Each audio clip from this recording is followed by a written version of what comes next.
सबसे पहले मैं अपनी authority his grace Divya Keshav Prabhu जी को धन्यवाद देना चाहूँगी कि प्रभु जी ने मर्सी की और इस तरीके से एक अपॉर्चुनिटी दी कि मैं श्री राम के बारे में कुछ बोल सकूँ। वैसे आई डोंट डिज़र्व कि मैं कुछ बोलूँ, लेकिन जब अथॉरिटी ने इंस्ट्रक्शंस दिए हैं या फिर अथॉरिटी ने मर्सी करी है तो हम कुछ बोल पाते हैं। ठीक है, ऑल ग्लोरीज टू इसके दिव्य Keshav Prabhu ji, all glories to Srila Prabhupada.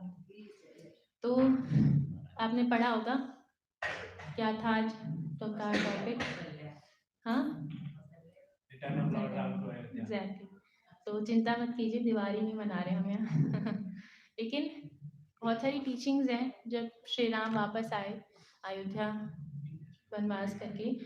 तो श्रीमद् भागवतम के 9th कैंटो में इसका वर्णन है, 9th कैंटो और 9th चैप्टर। ठीक है, तो उसमें आप देख सकते हैं कि उसमें वर्णन है पूरा श्री राम की जो लीला है, पास टाइम्स हैं, उसके बारे में। ठीक है, तो टेक्स्ट 33 में बताया है। बहुत सारे इसमें कोट्स हैं, श्लोकास हैं, तो हम एक एक बार रीड नहीं करेंगे क्योंकि अगर रीड करेंगे तो उसी में सारे टाइम चला जाएगा। ठीक है, तो मैं एक्सप्लेन करूँगी। तो टेक्स्ट 33 में बताया जा रहा है कि जब श्री राम वापस आए तो जितने भी अयोध्यावासी थे और जितने भी जो राज के लोग थे, राज्य में कोर्ट्स के जो लोग प्रिंसली ऑर्डर्स के होते हैं, वो सभी राज्य के लोग क्या कर रहे थे, बहुत प्रसन्नचित्त थे। तो ग्रेट जुबिलेशन, जुबिलेशन मतलब बहुत ज़्यादा प्रसन्नता थी सबके अंदर कि श्री राम वापस आ रहे हैं, उनके प्रभु वापस आ रहे हैं। तो जब श्री राम वापस आ रहे थे तो सभी जितने भी लोग हैं अवधवासी हैं, वो सभी क्या कर रहे थे, भगवान के ऊपर फ्लावर्स फेंक रहे थे, फ्रेगनेंट फ्लावर्स, है ना, सुंदर सुंदर फ्लावर्स फेंक रहे थे और सभी बहुत प्रसन्न थे। और ऊपर से जो जितने भी हायर प्लैनेट्स हैं, जो उच्च लोक हैं, वहाँ से गंधर्व लोक, किन्नर लोक, इंद्र लोक, जो इतने भी सारे लोग हैं, इवन जो ब्रह्मा जी हैं वो स्वयं आए थे और श्री राम की ग्लोरीज कर रहे थे सभी के सभी। तो सभी बहुत प्रसन्न थे। तो जब श्री राम आए तो सबसे पहले भगवान की इच्छा हुई उनके भाई से मिलने की, यानी कि भरत से मिलने की इच्छा हुई। तो जब वो देखते हैं कि जो भरत है वो क्या कर रहे थे इतने 14 वर्षों के बीच में, 14 वर्षों से जब भगवान वनवास में है तो भरत क्या कर रहे थे। तो जो भरत है वो क्या करते थे कि जो काउ यूरिन यानी कि गौमूत्र होता है उसमें कुछ थोड़ा सा बार्ली अनाज जो थे, कुछ थोड़ा अनाज पका के खाया करते थे बस। और उनकी जो जटाएं थी, उनकी बड़ी बड़ी जटाई हो गई थी, है ना, उनको कुछ भी सुध नहीं थी क्योंकि श्री राम के विरह में हमने देखा था, है ना, बहुत सारी अभी भी लीलाओं में चर्चा हुई है कि श्री राम के विरह में जो भरत हैं वो कुछ भी मतलब ना ही वो राज्य संभालना चाहते थे, ना ही वो बहुत एक राज्य भोग करना चाहते थे। वो केवल भगवान के विरह और उनको पछतावा था, लेमेंटेशन था कि कहीं ना कहीं मेरी वजह से ही मेरे जो श्री राम है, मेरे भ्राता है, उनको वनवास जाना पड़ा।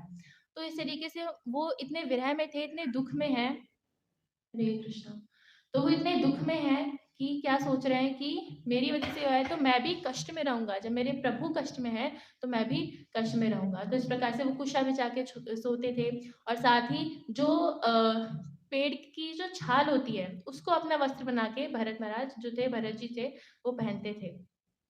तो जब श्री राम ने इस प्रकार से जो भरत हैं उनको देखा तो भगवान को लेमेंटेशन हुई। लेमेंटेशन का मतलब है भगवान को पछतावा हुआ, है ना, भगवान को दुख हुआ कि भगवान ना बहुत मर्सीफुल है। तो भगवान सोच रहे हैं कि किस कैसे देखो कि मेरे वनवास जाने के कारण मेरे भाई ने भी कितना विरह है उसके अंदर, मेरे लिए कितना प्रेम है कि वो इस प्रकार से रहा है ना, इस प्रकार से उसने इतना कष्ट सहा है मेरे जाने के बाद। तो आगे क्या करते हैं, जो भरत हैं वो भगवान की चरण पादुका लेके भगवान की ओर बढ़ते हैं। जो नंदीग्राम में थे, नंदीग्राम की ओर बढ़ते हुए श्री राम के पास आते हैं और उनके हाथ में क्या है, भगवान की चरण पादुका जो वो लेके आए थे उस टाइम राज्य संभालने के लिए। और साथ में उनके साथ कौन है, उनके साथ सारे जो ब्राह्मण हैं वो हैं और बहुत बड़े बड़े सुंदर सुंदर रथ हैं, गोल्डन सजे हुए रथ हैं भगवान के स्वागत में। और फ्रेगनेंस से चारों तरफ खुशबू आ रही है, फूलों से भगवान का स्वागत हो रहा है। तो इस प्रकार से भगवान ने जब भरत को देखा तो दोनों ने ही, जब सबसे पहले भरत ने उनकी आंखों में अश्रु आ गए भगवान को देखकर और उन्होंने सीधा भगवान को प्रणाम किया और भगवान के चरणों में गिर गए और भगवान के अपने अश्रुओं से उन्होंने भगवान के चरण धोए। और फिर भगवान ने भी जो भरत है उनको एम्ब्रेस किया, उनको गले लगाया। और जैसे जो इतने वर्षों का विरह था वो मतलब आज प्रेम में एक एक्सटेटिक लव में एक्सटेसी आ रही है उनके अंदर एक दूसरे के प्रति। तो आज वो लव में एक्सप्रेस हो रहा है, दिख रहा है, जो इतने सालों का विरह था, इतने सालों का दुख था। तो इसके बाद साथ ही जो फिर भगवान क्या करते हैं, जो सीता महारानी है, मदर सीता हैं, और जो लक्ष्मण जी हैं, उनके साथ जाके जो ब्राह्मणाज हैं जितने भी वहाँ पे, ब्राह्मणों को प्रणाम करते हैं, उनसे बात करते हैं श्री राम। और फिर आगे जाके जो जितनी भी माताएं, राजमाताएं हैं, केकई, इवन केकई को भी भगवान क्या करते हैं, उनसे प्रार्थनाएं करते हैं, भगवान उनसे बात करते हैं, है ना। और एक जैसे वात्सल्य प्रेम जो होता है उसको एक्सप्रेस करते हैं। और इसी तरीके से फिर स्पेशली जो उनकी खुद की माता है, कौशल्या माता, उनसे बातें करते हैं, वार्तालाप करते हैं, है ना, उनको गले लगते हैं उनके। तो इस प्रकार से भगवान क्या करें, सभी से आदान प्रदान कर रहे हैं, सभी से रेसिप्रिकेशन कर रहे हैं, जिस जिस भाव में, जैसे जैसे जब भगवान वनवास के अंदर थे तो सभी ने कष्ट सहा। इवन जो माता कैकेयी हैं उनको भी दुख हुआ, कि उन्होंने बाद में, उनको पछतावा हुआ कि किस प्रकार से उन्होंने श्री राम को, क्योंकि तीनों माताओं में सबसे ज्यादा कैकेयी श्री राम को प्यार करती थी, लेकिन कहीं ना कहीं उनके प्रति द्वेष आया, है ना, भगवान के प्रति ईर्ष्या हुई, तो उन्होंने फिर ये कदम उठाया, अपने वचन का इस तरीके से उपयोग किया। लेकिन भगवान तो मोस्ट मर्सीफुल है ना। भगवान क्या देखते हैं, भगवान सिर्फ गुण देखते हैं भक्तों के अंदर। और यही हमारी भी क्वालिटी होनी चाहिए कि हम भक्तों के अंदर गुण देखें, ताकि दोष देखें। दोष कौन देख सकता है, जो कि उन दोष को इम्प्रूव कर सके, वो दोष दे सकता है। अथॉरिटी दोष दे सकती है, माता पिता दोष देख सकते हैं अपने बच्चों के अंदर, लेकिन हमें दोष नहीं देखना चाहिए। हमारे अंदर कोई क्वालिटी नहीं है कि हम किसी दूसरे भक्त का दोष देखें। हमें सिर्फ क्वालिटीज को, जो गुड क्वालिटीज हैं, उनको रिकॉग्नाइज करना चाहिए। हमें किसी प्रकार की कोई बुरी क्वालिटी नहीं देखनी चाहिए। तो इस प्रकार से आदान प्रदान हो रहा है। और फिर भगवान का अभिषेक किया जाता है, सभी लोग बहुत प्रसन्न हैं, भगवान का अभिषेक होता है, नए नए उनको ऑर्नामेंट्स दिए जाते हैं। ऑर्नामेंट्स मतलब जो गहने हैं भगवान को दिए जाते हैं, पहनाए जाते हैं। उसके साथ में जितने भी, जो इसी तरीके से जो मदर सीता हैं और जो लक्ष्मण हैं, उनका भी स्वागत किया जाता है। तो यहाँ पे बताया जा रहा है कि जब वो आते हैं तो क्या क्या लेके आ रहे हैं अपने साथ में। तो यहाँ पे जो हनुमान जी हैं, उन्होंने व्हाइट कलर का एक अम्ब्रेला ले रखा है। फोटो है वो वाली फोटो, हम एक साथ आ रहे हैं, वो वाली लगा है। तो इसमें भी फोटो आ रही है, तो उसमें लिखा है जो, और जो सुग्रीव है उन्होंने क्या ले रखा है, एक विस्क चवर और मोरपंख ले रखा है। और जो मदर सीता हैं, उन्होंने जितने भी होली प्लेसेस है, जितने भी धार्मिक जगह है, उनका जो धार्मिक जल होता है वो ले रखा है अपने हाथ में। और भरत जी ने ले रखे हैं भगवान की चरण पादुकाएं, जो जब ली थी। तो इस तरीके से फोटो बहुत अच्छी पेंटिंग हो रही। हाँ, तो दिख रहे हैं कि सुग्रीव है उधर, उन्होंने चवर और मोरपंख ले रखा है, और एक मदर सीता के हाथ में एक कलश है ना। तो ये सब इस तरीके से भगवान आ रहे थे। तो पेंटिंग बहुत सुंदर लगती है, एक्चुअली पोस्ट में भी यही लगी हुई है। तो इसके बाद फिर भगवान ने फाइनली अपना राज्य लिया। अब भगवान ने, श्री राम ने राज करना शुरू किया। तो यहाँ पे परपट में लिखा हुआ है, जैसे being pleased by the full surrender and submission of Lord Bharat, Lord Ramachandra then accepted the throne of state. He cared for the citizens exactly like a father, and the citizens, being fully engaged in their occupational duties of varna and ashram, accepted him as their father. तो यहाँ पे बताया जा रहा है, actually English में है भागवतम, तो यहाँ पे बताया जा रहा है कि किस प्रकार से श्री राम अपने राज्य का, जो उनका राज्य है, उसकी कितनी केयर करते हैं, लाइक अ फादर, एक पिता की तरह भगवान अपने राज्य में जितने भी लोग रहते हैं उनकी केयर करते हैं। तो आप परपट में प्रभुपाद बता रहे हैं राम राज्य, आपने सुना होगा, पॉलिटिक्स में बहुत चलता है आजकल राम राज्य। दिक्कत यह है कि हम राम राज्य चाहते हैं बिना राम के, in the absence of Ram. आजकल के जो पॉलिटिशियंस हैं वो यही हैं कि बोलते तो हैं, ये वादे तो करते हैं कि हम लाएंगे राम राज्य, लेकिन बिना राम के। एक्चुअली जितने भी लीडर्स हैं ना, उनको इस बात का बहुत अच्छे से ध्यान रखना चाहिए। हरे कृष्णा। तो इस बात का बहुत अच्छे से ध्यान रखना चाहिए कि वो टोटली भगवान के इंस्ट्रक्शंस को फॉलो करें। जो लीडर्स है ना, उसका ये बहुत ज़्यादा ज़रूरी है। मैं लीडर सिर्फ उनकी बात नहीं कर रही जो कि पॉलिटिशियंस हैं, या फिर जो एक बहुत बड़े लेवल पे लीडर बने हुए हैं, बॉस बने हुए हैं। इवन एक जो फादर है वो अपनी फैमिली का लीडर है, एक जो मदर है वो अपने बच्चों की लीडर है। तो एक लीडर में क्वालिटी होनी चाहिए कि वो शास्त्रों के अनुसार चले। अगर वो शास्त्रों के अनुसार नहीं चल रहा ना, तो वो खुद का तो बेड़ा गर्क करेगा ही, साथ में उसके जो शेल्टर में है उनका भी बेड़ा गर्क करेगा। और सिमिलरली जो सिचुएशन है वो ऐसी ही हो रही है। हम क्या करते हैं, जैसे प्रभुपाद यहाँ पे परपट में बहुत ना पूरी गवर्नमेंट को प्रभुपाद ने खोल के बताया कि गवर्नमेंट की सिचुएशन क्या है, यहाँ पे सरकार जो चल रही है उसकी सिचुएशन क्या है। दिक्कत ये है कि कोई भी ना भगवान को सेंटर में नहीं रखता, कोई कृष्ण को, राम को सेंटर में नहीं रख के अपने सेंस ग्रेटिफिकेशन के लिए लोग क्या कर रहे हैं, लीडरशिप क्रिएट करना चाहते हैं, और वही दिक्कत जाती है। एक्चुअली वर्णाश्रम धर्म को स्टैब्लिश करना बहुत जरूरी है। भगवान ने बनाया है ना चतुर्वर्ण्यमाश्रम, भगवद गीता में भगवान बताते हैं। तो वर्णाश्रम धर्म क्या होता है, सभी को पता है। वर्णाश्रम धर्म बहुत बार डिस्कस हुआ है प्रभुपाद के लेक्चर में, गुरु महाराज के लेक्चर में। वर्णाश्रम धर्म, ब्रह्मचारी, गृहस्थ, वानप्रस्थ, संन्यास। तो इस तरीके से जो वानप्रस्थ ये जो सिस्टम है, वर्णाश्रम सिस्टम है, इसको स्टैब्लिश करना बहुत जरूरी है। और जो भगवान के इंस्ट्रक्शंस के अनुसार चल रहा है ना, तो वो वास्तव में हमें लीड कर पाता है। हम आजकल क्या है कि चाहे हम किसी को भी लीडर चुन लेते हैं, एक जैसे प्रभुपाद अपनी बुक्स में बहुत बार बताते हैं कि जो एक अंधा व्यक्ति है वो दूसरे अंधे व्यक्ति को डायरेक्शन दे रहा है, वो दूसरे अंधे व्यक्ति को बता रहा है कि तुम्हें ये करना है, तुम्हें वो करना है। तो क्या एक्चुअल में वो क्या अपने डेस्टिनेशन पे पहुंच पाएंगे? वास्तव में कभी नहीं पहुंच पाएंगे। तो इसलिए हमें बहुत ज़्यादा कॉन्शियस होना चाहिए, सचेत होना चाहिए कि जो हमारे लीडर हैं, चाहे वो मटेरियल वे में हो चाहे स्पिरिचुअल में हो, हमारे जो लीडर हैं वो भगवान के क्या इंस्ट्रक्शंस को, जो आचार्यों के इंस्ट्रक्शंस हैं, शास्त्र हैं, क्या उनको फॉलो कर रहे हैं, उनके आदेशों को फॉलो कर रहे हैं, तभी वो क्या कर सकते हैं, हमारा भला कर सकते हैं, अदरवाइज नहीं।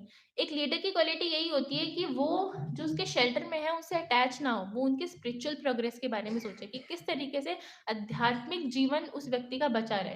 चाहे एक मदर है, एक मदर की जो रिस्पॉन्सिबिलिटी ये है कि वो देखे कि मेरे बच्चों को मुझे किस तरीके से ट्रेन करना है कि वो बैक टू गॉड हेड वापस जा सके, भगवान के धाम वापस जा सके। एक मदर की क्वालिटी होनी चाहिए, एक लीडर की क्वालिटी होनी चाहिए कि वो उससे आसक्त ना हो, अपने बच्चों से आसक्त ना हो। एक फादर जो है वो अपने फैमिली मेंबर से आसक्त ना हो, बल्कि उनके स्पिरिचुअल प्रोग्रेस के बारे में सोचे। या फिर कोई स्पिरिचुअल लीडर है तो वो ये सोचे कि किस तरीके से जो मेरे अंडर में मेरे काउंसलीज हैं, मैं कैसे उनको ट्रेन करूं कि वो अपनी स्पिरिचुअल प्रोग्रेस करें। अगर आप उनसे आसक्त हो गए ना, तो आप भी परेशान रहोगे, और वो खुद भी जो आपके शेल्टर में वो भी परेशान रहेंगे। इसलिए, और ऐसे जो श्री राम है, भगवान के करे वो फादर लाइक केयर कर रहे हैं अपने जो शेल्टर में है, और वर्णाश्रम धर्म का भगवान प्रॉपर पालन करवा रहे हैं अपने जो राज्य हैं उसके अंदर, कि किस तरीके से जो ट्रेनिंग्स हो। एक्चुअली क्या होता है कि पहले ट्रेनिंग्स हुआ करती थी, है ना, ब्रह्मचारी आश्रम बनाए जाते थे बचपन से, उसके बाद जो जाना चाहता है वो गृहस्थ जीवन में मूव ऑन कर सकता है, नहीं तो ब्रह्मचारी जीवन रह के ही फिर अंत में संन्यास ले सकता है। लेकिन आजकल हम देखिए स्कूल कॉलेजेस, यहाँ पे कोई भी ऐसी शिक्षा नहीं दी जाती, कोई भी स्पिरिचुअल टीचिंग्स दी ही नहीं जाती हैं। यही एक्चुअली दिक्कत है आज के टाइम पे। और जब हम बचपन से ही बच्चों को स्पिरिचुअल टीचिंग्स नहीं देखते हैं, तो फिर वो बड़े होकर क्या बनते हैं, चोर डाकू गुंडे, यही बनते हैं। और फिर हम क्या बोलते हैं कि हमारा समाज देखो कितना खराब हो रहा है, हमारे समाज में तो दिन प्रतिदिन क्राइम्स बढ़ते जा रहे हैं। तो इसका रूट कॉज कोई समझ नहीं रहा है। जब तक हम कृष्णा कॉन्शियस को अपने समाज के अंदर, सोसाइटी के अंदर लेके नहीं जाएंगे ना, तब तक हम जितने भी क्राइम है, जितनी भी समाज में व्याप्त परेशानियां हैं, उनसे हम निजात पा ही नहीं सकते। प्रभुपाद अपनी बुक्स में यही बताते हैं। प्रभुपाद जब डीलिंग्स करते थे, जो सोशल सर्विटर्स होते हैं, सोसाइटी के होते हैं ना, सोशल सर्विस करने वाले लोग, कोई किसी ऑर्गेनाइजेशन से जुड़ा है, कोई किसी ऑर्गेनाइजेशन से, प्रभुपाद हमेशा बोलते थे कि जब तक तुम कृष्णा कॉन्शियस को एक्सेप्ट नहीं करोगे, जब तक तुम कृष्ण को सेंटर में रह के कोई काम नहीं करोगे सोसाइटी के लिए, प्रीच नहीं करोगे कृष्ण के लिए, तब तक आप कभी भी समाज में व्याप्त बुराइयों को मिटा ही नहीं सकते। ये बहुत इंपॉर्टेंट है, और इसी बात को लोग समझ नहीं रहे हैं। जो कोर सॉल्यूशन है ना, जो कि मेन सॉल्यूशन है, लोग उस पर ध्यान नहीं दे रहे। लोग बाकी सब कुछ कर रहे हैं सोसाइटी में, जो बुराइयां हैं उसको हटाने के लिए सब कुछ कर रहे हैं, लेकिन जो मेन चीज है, जिससे सॉल्यूशन, जो कि मेन सॉल्यूशन है, उस पर कोई भी ध्यान नहीं दे रहा। तो राम राज्य तभी स्टैब्लिश हो पाएगा जब हम राम को लेके आएंगे अपनी चेतना में। हम जो सेवा कर रहे हैं वो उसमें जब श्री राम को लेके आएंगे, तब वास्तव में राम राज्य आ पाएगा। तो आगे है, आगे क्या आता है, आगे के टेक्स्ट में बताया जा रहा है, lord Ramachandra became king during Treta Yuga, but because of his good government the age was like Satyuga, everyone was religious and completely happy. तो श्री राम कब, कौन से युग में थे? त्रेता युग में थे भगवान। तो त्रेता युग में सतयुग से थोड़ा कम डिग्रेडेशन हो गया था, रिलीजियसिटी का, स्पिरिचुअलिटी का, आध्यात्मिकता कम हो गई थी, सारी चीज़ें कम हो गई थी, जो अच्छी चीज़ें हैं वो कम हो गई थी, और बुराइयां चीज़ें बढ़ने लगी थी थोड़ी कुछ लेवल तक। लेकिन श्री राम के राज्य में ऐसा नहीं था। भगवान की प्रेजेंस क्या कर रही थी, भगवान की उपस्थिति उस त्रेता युग में भी, उस सिचुएशन में भी, जो अयोध्या था पूरा, उसको क्या बना रही थी, वो पूरी सिचुएशन सतयुग की थी। बिल्कुल वो लग ही नहीं रहा था त्रेता युग है, वो सतयुग, सारी क्वालिटीज उसके अंदर, लोग आध्यात्मिक थे, आयु सबकी बढ़ी हुई थी। इवन तो इसमें बताया जा रहा है कि किसी को भी कोई बीमारी नहीं थी, किसी जो जन्म मृत्यु जरा व्याधि का दुख ही नहीं था। इवन अगर कोई मरना चाहता है ना, तो जब उसकी डिजायर होती थी ना कि भैया मैं मर जाऊं, तब वो मरता था, अदरवाइज किसी की मृत्यु भी नहीं हो रही थी। तो भगवान की प्रेजेंस में सोचिए इतना, एक्चुअली यही है। अगर वास्तव में हम खुश रहना चाहते हैं ना, हमें भगवान को अपनी लाइफ में एक्सेप्ट करना ही पड़ेगा, दूसरा कोई ऑप्शन नहीं है। नहीं तो फिर आप दुखी ही रहोगे अगर आप भगवान को एक्सेप्ट नहीं करोगे तो बहुत ज्यादा इंपॉर्टेंट है। अगर हम सभी खुश रहना चाहते हैं, सभी का गोल खुश रहना है, इवन कोई आईएएस बन रहा है, कोई डॉक्टर बन रहा है, या फिर कोई गृहिणी अपने काम कर रही है, अल्टीमेटली सबका गोल है कि वो खुश रहे। आप एनालाइज करना, सबका गोल है खुश रहें। और हैप्पीनेस यानी कि प्रसन्नता तभी आ सकती है जब वास्तव में हम भगवान को एक्सेप्ट करेंगे। और कोई ऑप्शन नहीं कि आप भगवान को छोड़ दो फिर आपको खुशी मिल जाएगी, नहीं मिल सकती, नॉट पॉसिबल। जैसे अगर हम कहें कि ये लो मैंगो शेक और उसमें मैंगो ही ना हो, तो ये वही बात है कि हमें खुशी चाहिए लेकिन भगवान नहीं चाहिए। भैया हमें खुशी चाहिए, हम भगवान को एक्सेप्ट नहीं करना चाहते, ये वही हमारी सिचुएशन है। तो इसीलिए हमें भगवान को एक्सेप्ट करना पड़ेगा अगर आपको हैप्पीनेस चाहिए, वास्तविकता में प्रसन्नता पाना चाहते हैं तो जैसे यहाँ पे क्या है कि त्रेता युग में क्योंकि भगवान की प्रेजेंस है, इसीलिए क्या है कि वो सतयुग बना हुआ है। अब कलयुग में भी क्या देखें, कलयुग सबसे वर्स्ट, सबसे बेकार चीज है। यहाँ पे लोगों की बुद्धि कम है, मंद बुद्धि है, लोगों की आयु कम है ना, बीमारियां ज्यादा हैं, और जितनी भी समाज में व्याप्त बुराई सब कुछ ज्यादा है, बहुत हाई लेवल पे बढ़ा हुआ है। लेकिन यहाँ पे जो स्वयं श्री रामचंद्र है वो किस फॉर्म में आए हैं? Exactly, Lord Gauranga. तो यहाँ पे अब कलयुग में हम कैसे प्रसन्नता, जो वास्तविक जो इटर्नल हैप्पीनेस है, हम कैसे प्राप्त कर सकते हैं? हरि नाम लेंगे, हरे नाम केवलम कलौ नस्ते नस्ते नस्ते गतिर अन्यथा।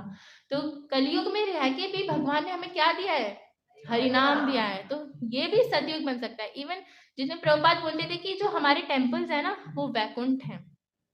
वैकुंठ मतलब जहाँ पे कोई कुंठा नहीं है, जहाँ पे किसी प्रकार का दुख नहीं है। भक्तों का संग जो है ना वो सतयुग है, भगवान की सेवा करना सतयुग है, हरिनाम लेना सतयुग है, शास्त्र पढ़ना सतयुग है। आप कलयुग में भी सतयुग का जो इम्प्रेशन है वो उसको क्या कर सकते हो, फील कर सकते हो, अगर आप भगवान के इंस्ट्रक्शंस पे चल रहे हो, जो भगवान श्री चैतन्य महाप्रभु ने बताया उस पर चल रहे हो, तो हम कलयुग में भी सतयुग लेके आ सकते हैं। प्रभुपाद यहाँ परपट में यही लिख रहे हैं कि हमारे हरे कृष्णा मूवमेंट का मिशन यही है कि हम सभी को ये बताएं कि हम सतयुग ला सकते हैं कलयुग के अंदर भी, जब अगर हम भगवान के अकॉर्डिंग चलेंगे तो सतयुग लाना मुश्किल नहीं है। क्या फिर आगे 5 मिनट है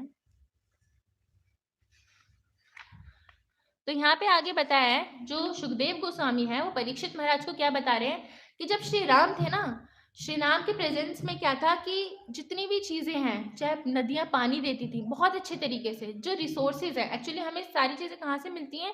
प्रकृति से मिलती हैं, चाहे वो खाना हो पीना हो, हर चीज प्रकृति से मिलती है। तो भगवान की उपस्थिति में ना सब कुछ प्रचुर मात्रा में था, सब कुछ प्रचुर मात्रा में था, किसी भी संसाधन की, किसी भी साधन की कोई कमी नहीं थी।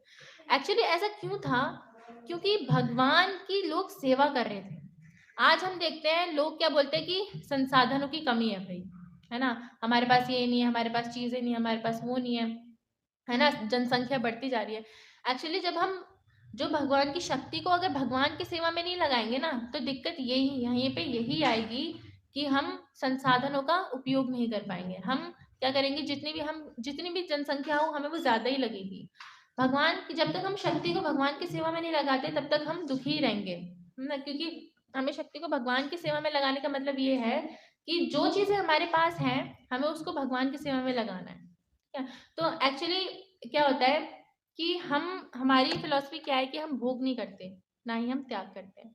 हम जो भी चीज है उसको भगवान की सेवा में लगा सकते हैं, ना हम भोग करते हैं और ना ही हम त्याग करते हैं। जो और भी फिलॉसफीज उनके अंदर क्या है कि हम त्याग कर देंगे भाई, हम त्याग कर देंगे, हम शून्य हो जाएंगे या फिर समथिंग लाइक दैट।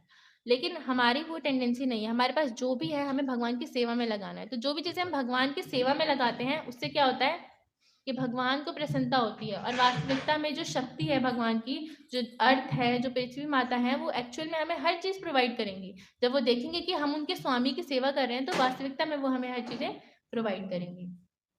तो उसके बाद आता है टेक्स्ट 54 में क्या बता रहे सुखदेव गोस्वामी परीक्षित महाराज को कि जो भगवान श्री राम है वो एक आइडियल गृहस्थ का हमें एग्जाम्पलीफाई करते हैं, उदाहरण देते हैं कि किस प्रकार से एक आइडियल गृहस्थ होना चाहिए।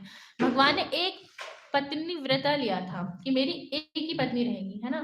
तो भगवान एक आइडियल गृहस्थ की तरह बता रहे कि किस प्रकार से एक गृहस्थ को होना चाहिए। एक्चुअली अगर हम गृहस्थ जीवन में है ना, तो इस बात को हमेशा याद रखिएगा कि गृहस्थ जीवन में होने से हमें कोई परमिट या लाइसेंस नहीं मिल गया है कि हम कोई भी सेंस ग्रेटिफिकेशन कर सकते हैं, इंद्रिय तृप्ति कर सकते हैं। गृहस्थ जीवन का आने का मतलब ये नहीं कि आप सारे रूल्स एंड रेगुलेशंस तोड़ के कोई भी प्रकार की क्या करने लग जाए, इंद्रिय तृप्ति करने लग जाए। हम तो भाई इंद्रिय तृप्ति करेंगे क्योंकि हम गृहस्थ जीवन में हैं। ऐसा कोई परमिट नहीं मिला है। गृहस्थ जीवन में रह के भी हमें रूल्स एंड रेगुलेशंस को फॉलो करना है। प्रभुपाद ने जब लंदन में भेजा, लंदन में किसको भेजा था प्रभुपाद ने? ब्रह्मचारियों को भेजा था, सन्यासियों को भेजा था। 3 कपल्स थे वो, 3 गृहस्था थे। उनको भेजा था प्रभुपाद ने लंदन में प्रचार करने के लिए। तो ये मत सोचिए कि हम गृहस्थ हैं, हम प्रचार नहीं कर सकते। हम तो रूल्स एंड रेगुलेशंस को जो बताए गए हैं, जो शास्त्रों में नियम बताए गए हैं, उनको फॉलो नहीं कर सकते। ऐसा कुछ भी नहीं है। शास्त्रों में जो बताया जाता है ना, वो प्रैक्टिकल होता है। शास्त्रों में वही बताया जाता है या फिर जो आचार्यों ने हमें बताया, हमें वही बताया जो कि हम फॉलो कर सकते हैं। हमें कुछ ऐसा नहीं बताया कि जो हम कुछ वही कर ही नहीं सकते। तो इसलिए हमें देखना चाहिए, भगवान भी खुद उदाहरण प्रस्तुत कर रहे हैं कि किस प्रकार से एक आइडियल गृहस्थ को होना चाहिए, है ना? तो इस प्रकार से हमें फॉलो करना चाहिए। भगवान ने जो अपने उदाहरण से हमें शिक्षाएं दी हैं, भगवान ने शिक्षाएं क्यों दी हैं? उसको किताबों में संजो के रखने के लिए नहीं, फॉलो करने के लिए, ताकि हम वास्तविकता में उसको इम्प्लीमेंट कर पाएं। तो हमें प्रयास करना चाहिए कि जो भी भगवान ने उदाहरण दिए हैं अपने माध्यम से, भगवान ने प्रस्तुत किया, भगवान खुद आ गए हमें उदाहरण